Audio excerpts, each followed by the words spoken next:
Dhugaadha. Baga hundaanuu baga deebite. Maaltu si mudate garuu nagaami? Nagaa laki. Ajandaa tokko tokko ni garraa beektaa kan namni manaan uwwifatuudhaaf haasa'u. Ajandaa namni manaan uwwifatu duraan dhaabbannu hin dhiifne malee.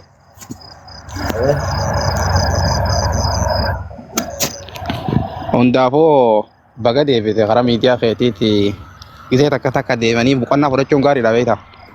Of course, dirqama malos. Garuu akka dhageenya biizinazaa fi meeshaa naqatuudhaaf kuttee jedhanii hara Jabuutii kana dhugaadha.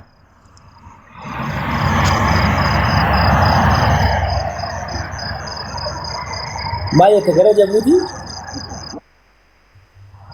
Meeshaa naqatu kuttee jedhanii markabaa meeshaa biyya alarraa galchee fi markabarraa bishaan fudhatu meeshaa fudhatu kuttee naan jiru jaan akka dhageenyatti.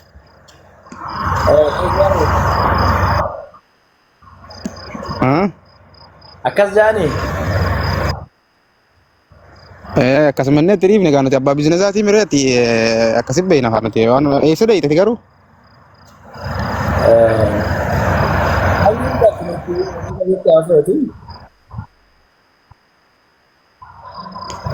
Maal jette?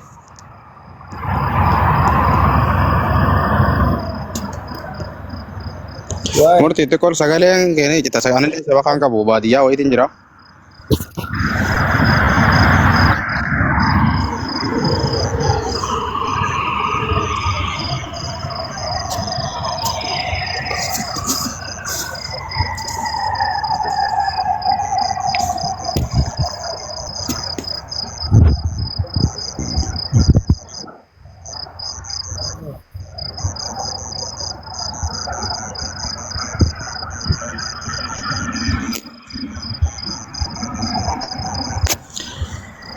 Kalian ada sini tiasa jawala Cina sa awal coba dulu ya boda so itu sen jawala.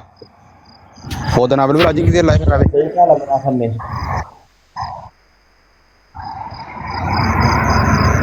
Halo. Wajib ngurusin Dina. Alles. Kanana. Halo. Jadi sa. Salam nih. Jadi sa. Oh murti.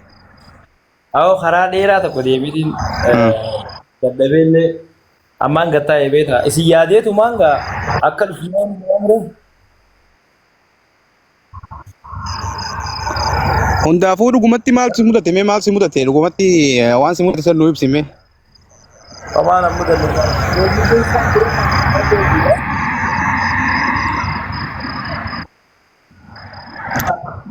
Umurameera already. Maal jette? Arsenal keessa. Ayyee rakkoon qabdu silaa qophaan qaba beektaan bilbilaan ganama galgala haasaa jira. Yaa Arsenal keessa. Ani yeroo hunda si bilbilaatiin jira qophaan qaba homaatii miti. Waan hafe bilbilaa waliin haasoo rakkoon qabdu bagguma deebite karatti miidiyaa. Dirqama gaa sun barfa. Akkamis ta'u asi deebi'u moo? Hayya.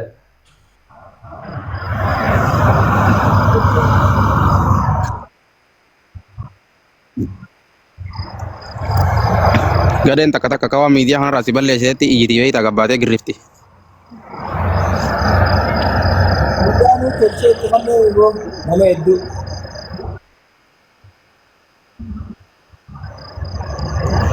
Ajandaa kee tolchiteetti hallitee fi ajandaan irraa achitee muti deebar.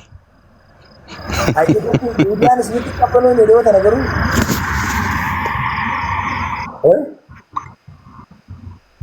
Miidiyaan isinitti qabbanoon Miidiyaan isinitti qabbanoon hidhoo tana. Maal jette? Isinitti qabbanoon miidiyaan. Wallahi miidiyaan qabbanaa'ee bar karaa gurguramnee akee bakka deemnu firii murtii guutoo nama jennaa bakka deemnu miidiyaan qabbanaa'ee akee. No. I just anin beeka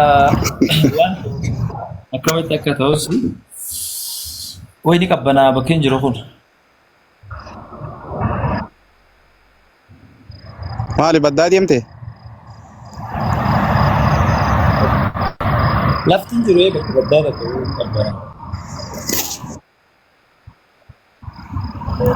Jaalibsa agar hojiitti dhufe. Baddaa deemte hin jee. Maal jette? Maaltu si bira akkana jaa? karaa makiinaa gubbaan dhaabbatu jira barsiis jee shaaraa gubbaa dhaabbateen sitti haasoo jira asfaaltii gubbaa. Wallahi thank you. Ani beekaa mire. Ani sin jaaladha biroo abshir. Yaa. Ani sin jaaladhaan jee bibi. Abshir. Murti Tabona. murti. Oye. Assalamualaikum. Waalaikumsalam. Habibi Aida Gabbad. Qilleensa raab haatemu. Samii raab gute. Bakka wanjiru hin gabbee boo. Congratulations Habibi baga waa hunda injifattee dhufte. Siyaannee jirra. Galatooma ulfaadha wallahi. Achiinis sumaaf taate ka maashaallah sirraa bareedee dhufte. Wallahi sirraa bareedee dhufte. Bakka iyyumaa siitaa. Du'aa ummaati yaadin qabaan beektu sa? Yaa. Wallahi baga nagaan deebite siyaanne wallahi nutti qorree dubbiga akkasi beeynee firraa miidiyaa kanarraa dhiibne beektaa waa'ee keetii.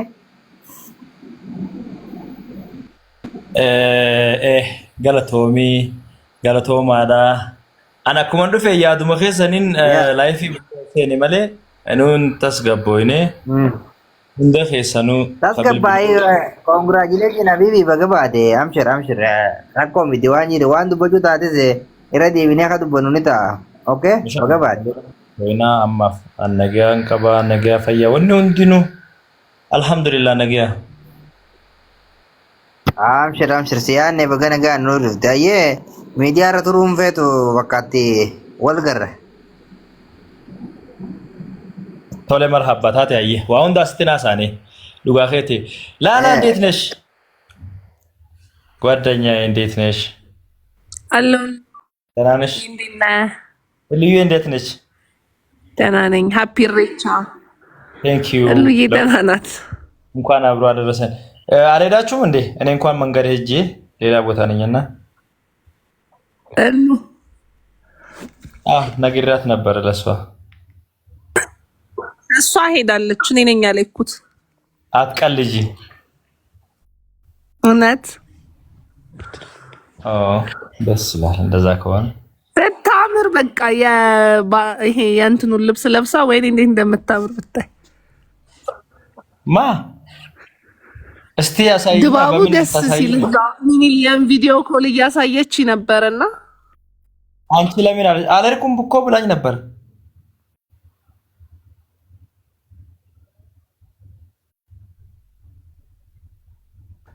ሰማሽ ምን አልከኝ? ሙርሲ ዋይፋይ አሁን ሰማው እኮ አለርኩም ብላኝ ነበር እኮ። አዎ እና ጓደኞቿ በጣም ሲያስጨንቋት ወጣች። አሁን ነው ለብሳ ወጣችው። ኦኬ አይ እንደዛ ከሆነ በጣም አሪፍ ነው። እኔም መንገድ ሄጄ ነው የመጣሁት ደካክሞኝ ምናምን ጀስት ናፍቃችሁኝ ሰላም ልላችሁ ነበር ወደዚህ የገባሁት። በሰፊው ተጫውተን አውርተን ተነጋግረን ተወያይተን ተደባውለን ሁሉንም እናሳልፍ ይሆናል። ነገ ኢሬቻ ነው። ቢሾፍቱ ነገ ነው የሚከበረው። ትሄዳለህ? እኔ መንገድ ላይ ነው ያለሁት። ከደረስኩኝ ምናልባት አይ አሪፍ በቃሽ። እሺ እደውልልሃለሁ ሀቢቢ። እሺ ሴቻ እደውልልሃለሁ። ቴንክ ዩ ላላየ እናወራለን፣ እንጫወታለን ብቻ። ቴንክ ዩ። እሺ ወርሲ ቴንክ ዩ ወሬ መነክ እያገለጠው ማልፋዳ